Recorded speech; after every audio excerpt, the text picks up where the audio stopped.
September 1st, 1939. For millions of Polish children, it should have been the first day of school after summer break. Instead, at 4:45 in the morning, a German battleship sitting quietly next to a Polish harbor, supposedly on a friendly visit, suddenly turned its guns on the shore.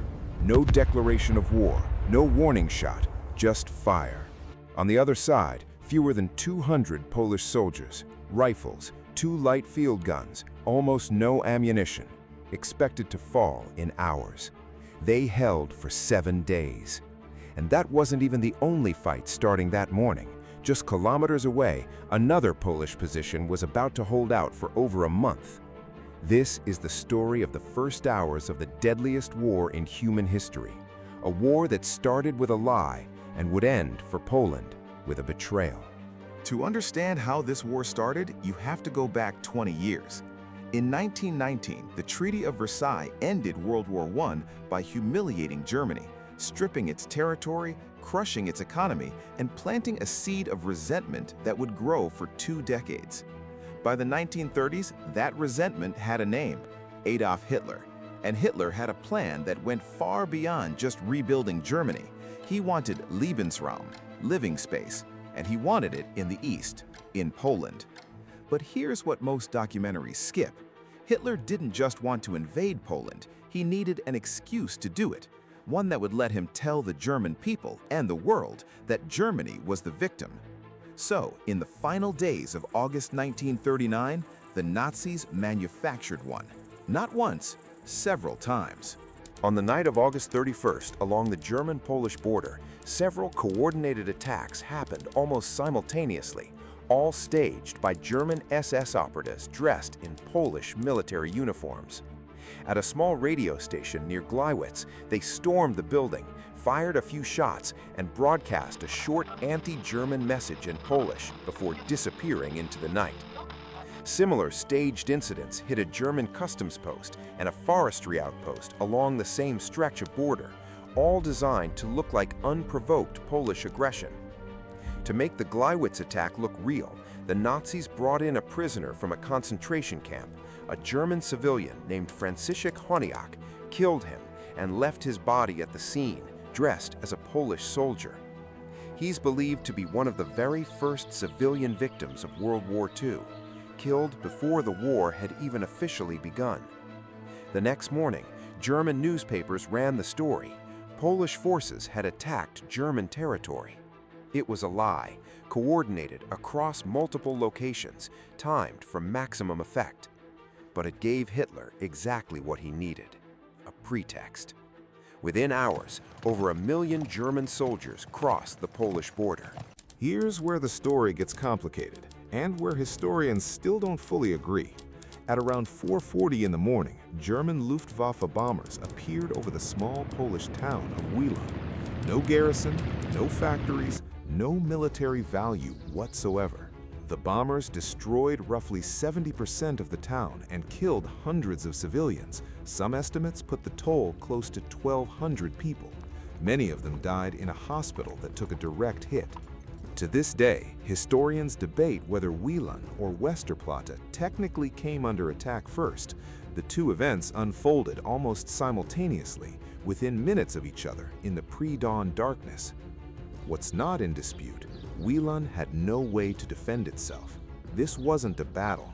Many historians consider it the first act of terror bombing of the war, a grim preview of what was coming for the rest of Europe. While Wieluń burned, something very different was unfolding on the Baltic coast at a small Polish military transit depot called Westerplatte near the city of Gdansk. The German battleship Schleswig-Holstein had been anchored in the harbor for days, officially on a courtesy visit. In reality, it was a floating fortress, there to level Westerplatte in a matter of hours. At 4:45 a.m., it opened fire at point-blank range. Its main guns alone could throw shells weighing over 300 kilograms each. And here is what the Polish garrison had to answer with.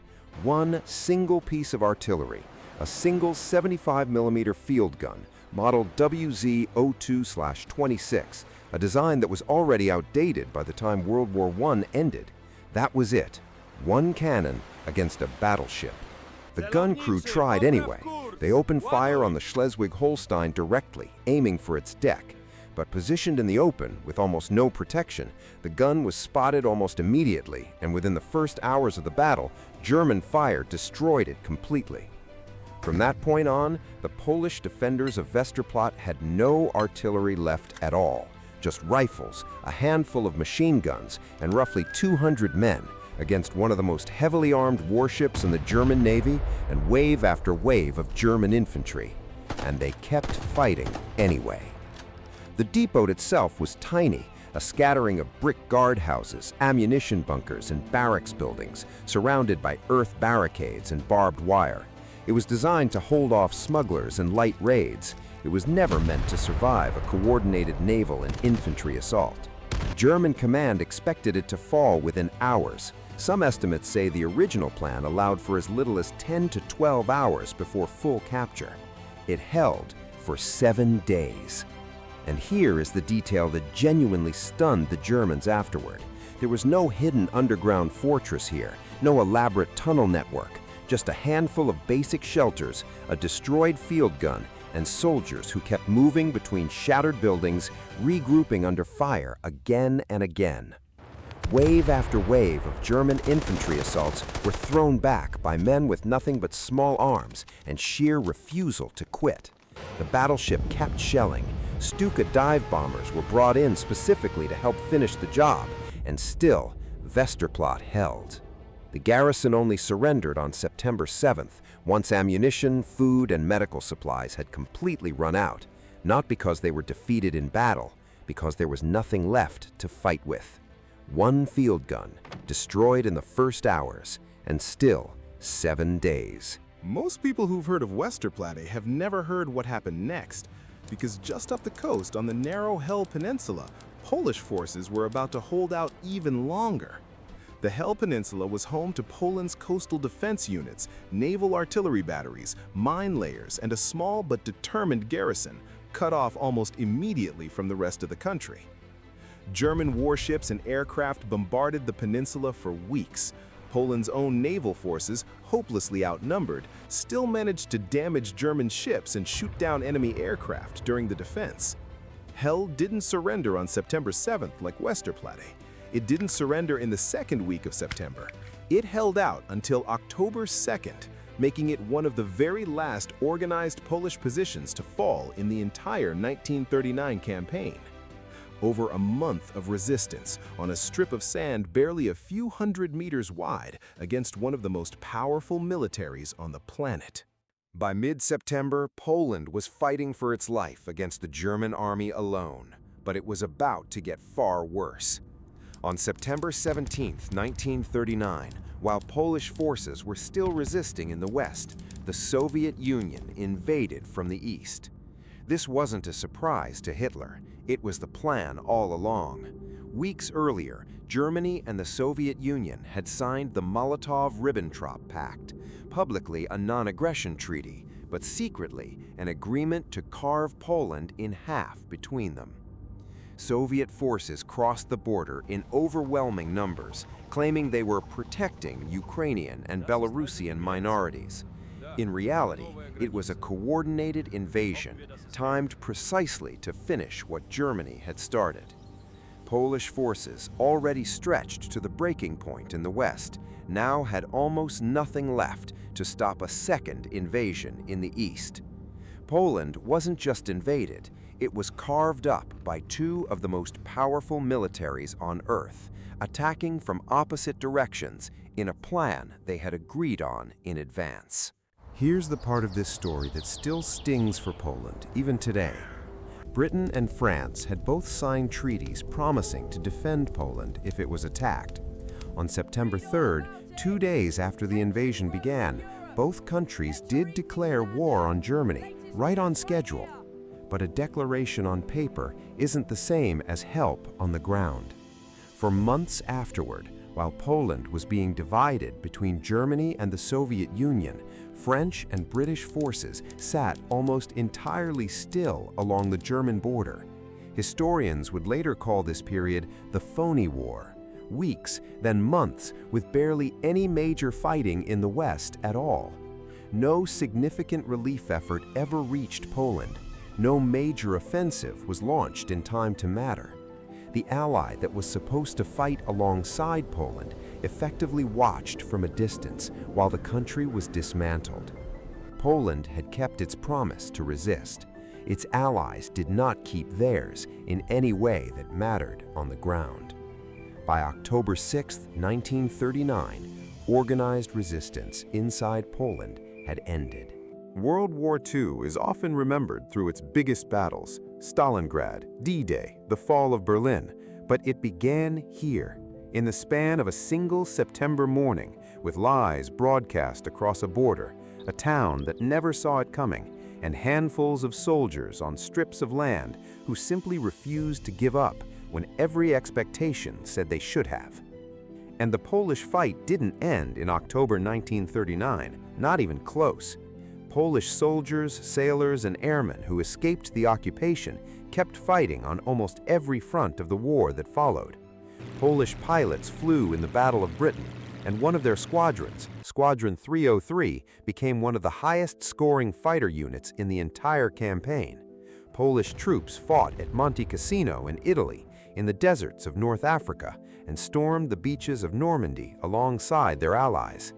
Inside occupied Poland, one of the largest underground resistance movements in all of Europe kept fighting in the shadows for 6 straight years. They did all of this for a country that by the war's end would not be given back to them. In 1945, at the Yalta Conference, the very allies Poland had fought alongside, Britain and the United States, agreed to a new map of Europe with the Soviet Union. Poland's borders were redrawn, and the country was left inside the Soviet sphere of influence without ever being properly asked. The nation that endured the first bombs of World War II, that held Westerplatte for 7 days and Hel for over a month, that fielded fighter pilots and infantry on nearly every front of the war, woke up on the winning side of history and still lost its own freedom for the next 50 years. Poland didn't lose the Second World War through lack of courage. It lost it in a set of decisions made in rooms it wasn't invited into. Because sometimes the hardest part of a war isn't the fighting. It's what happens after everyone else stops paying attention.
The first hours of World War II showed that the Polish soldier never gave up. Want a part 2 on Poland's defense? Let us know in the comments. We can also cover the Battle of Britain or the Underground Resistance. Like this video, subscribe to our channel, and leave your thoughts. Check out our other history videos on the screen now. See ya!